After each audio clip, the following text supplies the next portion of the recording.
नमस्कार दोस्तों आज हम आर्ट कैम्प 2018 में जाली कटिंग करना सीखेंगे कि हम जाली को कैसे कटिंग करें, जाली का प्रोग्राम कैसे बनाएं, जाली में टूल पाथ कैसे सेलेक्ट करें। ये सब आज हम इस वीडियो में सीखेंगे। चलिए करते हैं। सबसे पहले आपने आर्ट कैम्प 2018 ओपन कर लेना है, ठीक है दोस्तों। फिर आपने फाइल में जाना है, यहाँ पर आपने अपना वर्क पीस सिलेक्ट करना है कि आपका जो वर्क पीस है, आपका जो मटेरियल है उसकी लेंथ और विड्थ कितनी है। तो मैंने यहाँ पर एक्स में मैंने कहा मेरी लेंथ और विड्थ एक्स 700 mm है और वाई में 900 mm है। यानी कि दोस्तों इसका मतलब ये हुआ कि मेरी जो शीट है जिस पे मैं अपनी जाली कटिंग करूँगा वो शीट मेरी 700 बाय 900 mm की है, ठीक है दोस्तों। यहाँ पर आपने mm सेलेक्ट करना है और आपने एक्स वाई ओरिजिन अपनी मशीन में कहाँ से लेना है। चाहे आप इस पॉइंट से ले सकते हो, चाहे आप इस पॉइंट से ले सकते हो, चाहे आप इस पॉइंट से ले सकते हो, चाहे आप इस पॉइंट से ले सकते हो, वो चाहे तो आप इसके सेंटर में भी ले सकते हो दोस्तों, ठीक है दोस्तों। लेकिन ज़्यादातर केस में हम एक्स वाई इस कॉर्नर पे लेते हैं, ठीक है दोस्तों। फिर हम इसे ओपन कर लेंगे।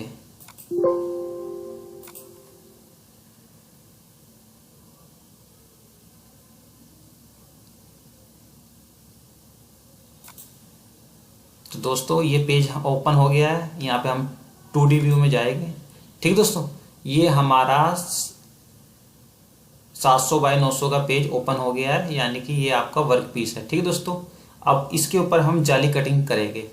तो मैंने क्योंकि कॉपी करके रखा हुआ था तो मैं यहाँ पर पेस्ट करूँगा और F9 से अपनी जाली को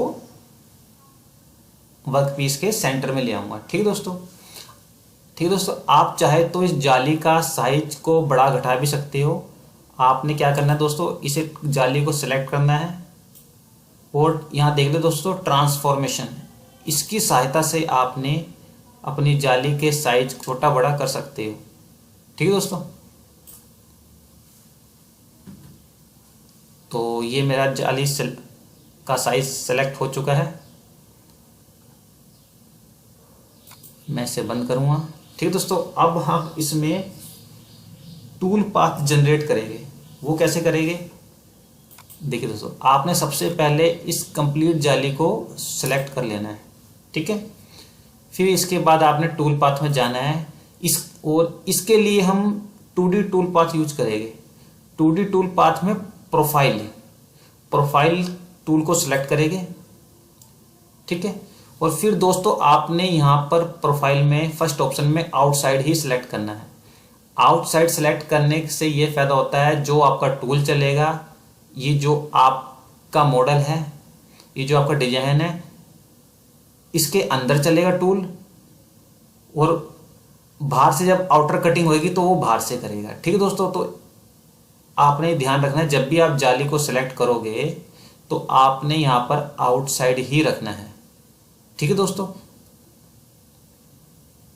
अब आपने ये सिलेक्ट कर लिया दोस्तों आउटसाइड। फिर इसके बाद आपने डेप्थ देनी है, फिनिशिंग डेप्थ। आपके मटेरियल की डेप्थ कितनी है, मैंने कहा मेरे मटेरियल की डेप्थ 20 mm है, ठीक है। यानी कि मैं किसी MDF पे काट रहा हूँ और उस MDF की जो थिकनेस है वो 20 mm है। तो क्योंकि हमने थ्रू आउट करना है, जाली को थ्रू आउट ही काटेंगे ना दोस्तों। और जाली को थ्रू आउट काटने के लिए जितना आपके वर्क पीस यानी कि जो मटेरियल है उसकी जितनी थिकनेस होएगी वो आपने यहाँ पर वैल्यू डाल देनी है फिनिशिंग डेप्थ में। फिर उसके बाद नीचे आओगे। नीचे आने पे दोस्तों आपने टूल सेलेक्ट करना है कि आप कौन से टूल से काटोगे।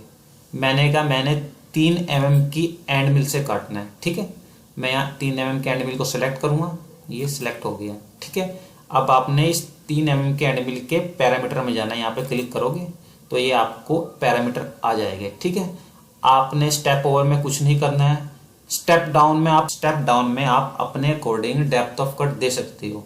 लेकिन दोस्तों कोशिश करना कि जितने डायमीटर का आपका टूल है डेप्थ ऑफ कट उसका आधा देना है। सपोज करिए मैंने 3 mm का टूल लिया है और इसलिए मैं यहाँ पर जो डेप्थ ऑफ कट यानी कि एक बार में मेरा टूल कितना कट लेगा वो है 1.5 यानी कि टूल का आधा। ठीक है दोस्तों। और फीड रेट आप अपने अकॉर्डिंग दे सकते हो। फीड रेट दोस्तों कोशिश करना कि आपका जितना छोटा टूल होएगा थोड़ा सा फीड रेट कम ही रखिए।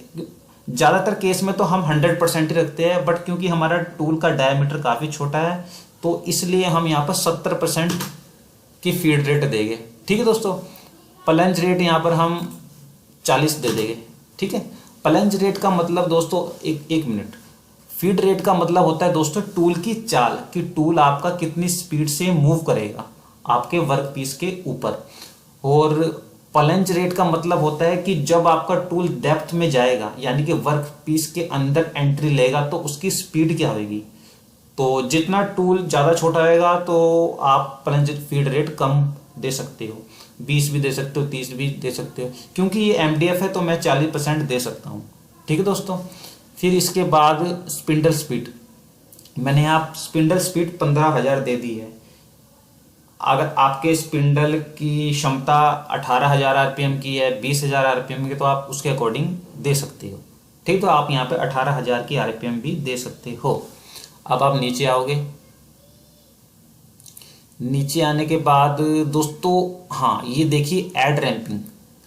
ऐड रैंपिंग में जरूर सेलेक्ट करना। ये लीड इन लीड आउट देख रहे हो तो इसका मतलब ये होता है कि टूल की एंट्री कैसे करोगे और टूल को आउट कैसे करोगे। इसका ज़्यादातर रोल इसका यूज ना करना आप।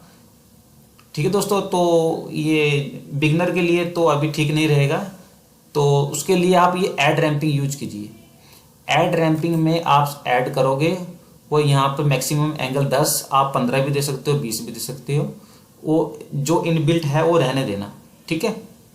तो इस रैंपिंग से फायदा ये है कि जब भी आपका टूल वर्क पीस पे टच करेगा तो वो 10 डिग्री के एंगल में रैंप करता हुआ एंट्री करेगा। इससे क्या होएगा दोस्तों, आपके टूल की लाइफ बनी रहेगी। तो अब आप नीचे ऑप्शन में आओगे, ये जेड शेप पे आप क्लिक करोगे तो दोस्तों ये इसमें ये बता रहा है हमें कि आपका जब टूल वर्क पीस पे टच करेगा तो कितने ऊपर से चलेगा, यानी कि ये सेफ्टी पॉइंट है। आप कोशिश करिए, आप यहाँ पर अगर आप बिगनर हो तो यानी कि आप अपना कोई बिजनेस शुरू कर रहे हो या कुछ भी कर रहे हो तो आप यहाँ पर 20 या 50 रख सकते हो, लेकिन मैंने यहाँ पर 10% ही रखा है। इसका मतलब ये हुआ कि मेरा टूल वर्क पीस से 10 ऊपर से काम करना शुरू कर देगा, यानी 10 ऊपर आके टूल रैपिड में तेजी से मूवमेंट होएगी। वो 10 के बाद लीनियर इंटरपोलेशन यानी कि फीड रेट में काम करना शुरू कर देगा। ठीक है दोस्तों। अब उसके बाद दोस्तों ये क्लिक टू डिफाइन मटेरियल, आपने यहाँ डिफाइन करना है, मेंशन करना है कि आपके मटेरियल की थिकनेस कितनी है, यानी कि जो आपने वर्क पीस या MDF लगाया है उसकी मोटाई कितनी है। हमने क्योंकि ये हमने आप फिनिशिंग डेप्थ में 20 रखा, तो लाजमी बात है कि हमारे जो मटेरियल की थिकनेस वो 20 ही होगी, तो हम यहाँ 20 सेलेक्ट करेंगे और यहाँ से ओके कर देंगे। ठीक है दोस्तों। अब हम यहाँ पर कैलकुलेट कर देंगे। जैसे ही हम कैलकुलेट करेंगे तो ये प्रोसेस शुरू हो जाएगा टूल पाथ बनने का। ये देखिए दोस्तों, ये टूल पाथ बन चुका है। अगर मैं आपको जूम करके दिखाऊंगा तो आप ध्यान से देखना, ये जो आपकी ब्राउन कलर की लाइन है ये आपका टूल है, यानी कि टूल आपके डिजाइन के अंदर से चला है। ठीक है, यानी कि समझ रहे हैं दोस्तों, यानी कि इस लाइन को काटता हुआ अंदर से चला है, यानी ठीक है दोस्तों।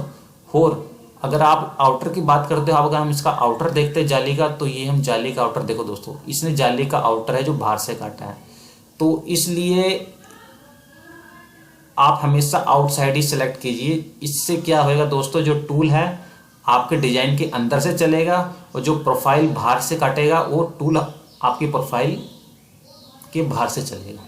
ठीक है दोस्तों, मेरा समझाने का बस यही मतलब था। ठीक है दोस्तों, अब हम इसे क्लोज कर देंगे। ये आपका टूल पाथ बन चुका है। ठीक है दोस्तों, अब हम इसे सिमुलेशन करके देखेंगे। सिमुलेशन में दोस्तों ये हम सिमुलेशन ओके करते हैं और यहाँ पर आइसोमेट्रिक व्यू में आपको दिखा देते हैं। ये देखिए दोस्तों, ये कट रहा है। ये मेरी कटिंग हो चुकी है। ठीक है, हम चाहे तो आप अपने मटेरियल को चाहे तो कोई कलर भी दे सकते हो। मैं आपको कलर दिखा रहा हूँ, आपने यहाँ पे क्लिक करना है। तो यहाँ मैं अपने मटेरियल को कलर देता हूँ, ग्रीन दे देता हूँ कलर। ठीक है दोस्तों, ग्रीन देके मैं इसे अप्लाई कर देता हूँ। देखिए दोस्तों, आपका मटेरियल का कलर ग्रीन हो गया है। ठीक है दोस्तों, और ये देखिए, ये आपकी जाली कटिंग हो गई है। अगर आप ध्यान से देखोगे, देखिए, ये देखिए, दिख रहा है दोस्तों, ये देखिए आपकी जाली कटिंग आर पार हो चुकी है।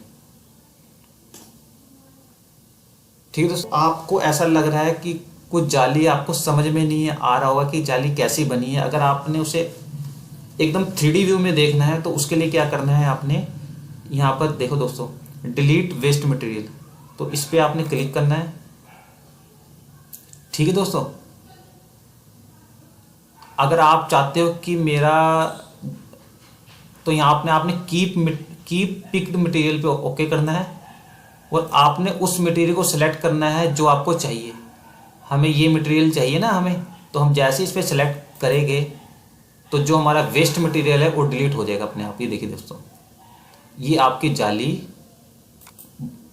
अब आपको जाली दिखेगी। ये देखिए दोस्तों, आपको जाली का मॉडल बिल्कुल अच्छे तरीके से नज़र आ रहा होगा। ये देखिए दोस्तों, ये देखिए, अगर मैं आपको जूम करके दिखाऊं तो ये देखिए, ये देखिए दोस्तों, ये देखिए, तो ये आपकी जाली बन चुकी है। जो आपको आउटपुट मिलेगा आपके मटेरियल में से, आपको ये मिलेगा आउटपुट। तो दोस्तों, आशा है कि आपको ये वीडियो समझ आ गई होगी। इस तरह से आप दोस्तों किसी भी जाली की कटिंग को आसान तरीके से कर सकते हो। ठीक है दोस्तों, अगर दोस्तों आपको मेरी वीडियो पसंद आए, समझ आए, तो प्लीज़ लाइक और सब्सक्राइब करना ना भूलिएगा, और अपने फ्रेंड सर्कल में ज़्यादा से ज़्यादा इस वीडियो को शेयर कीजिएगा। धन्यवाद।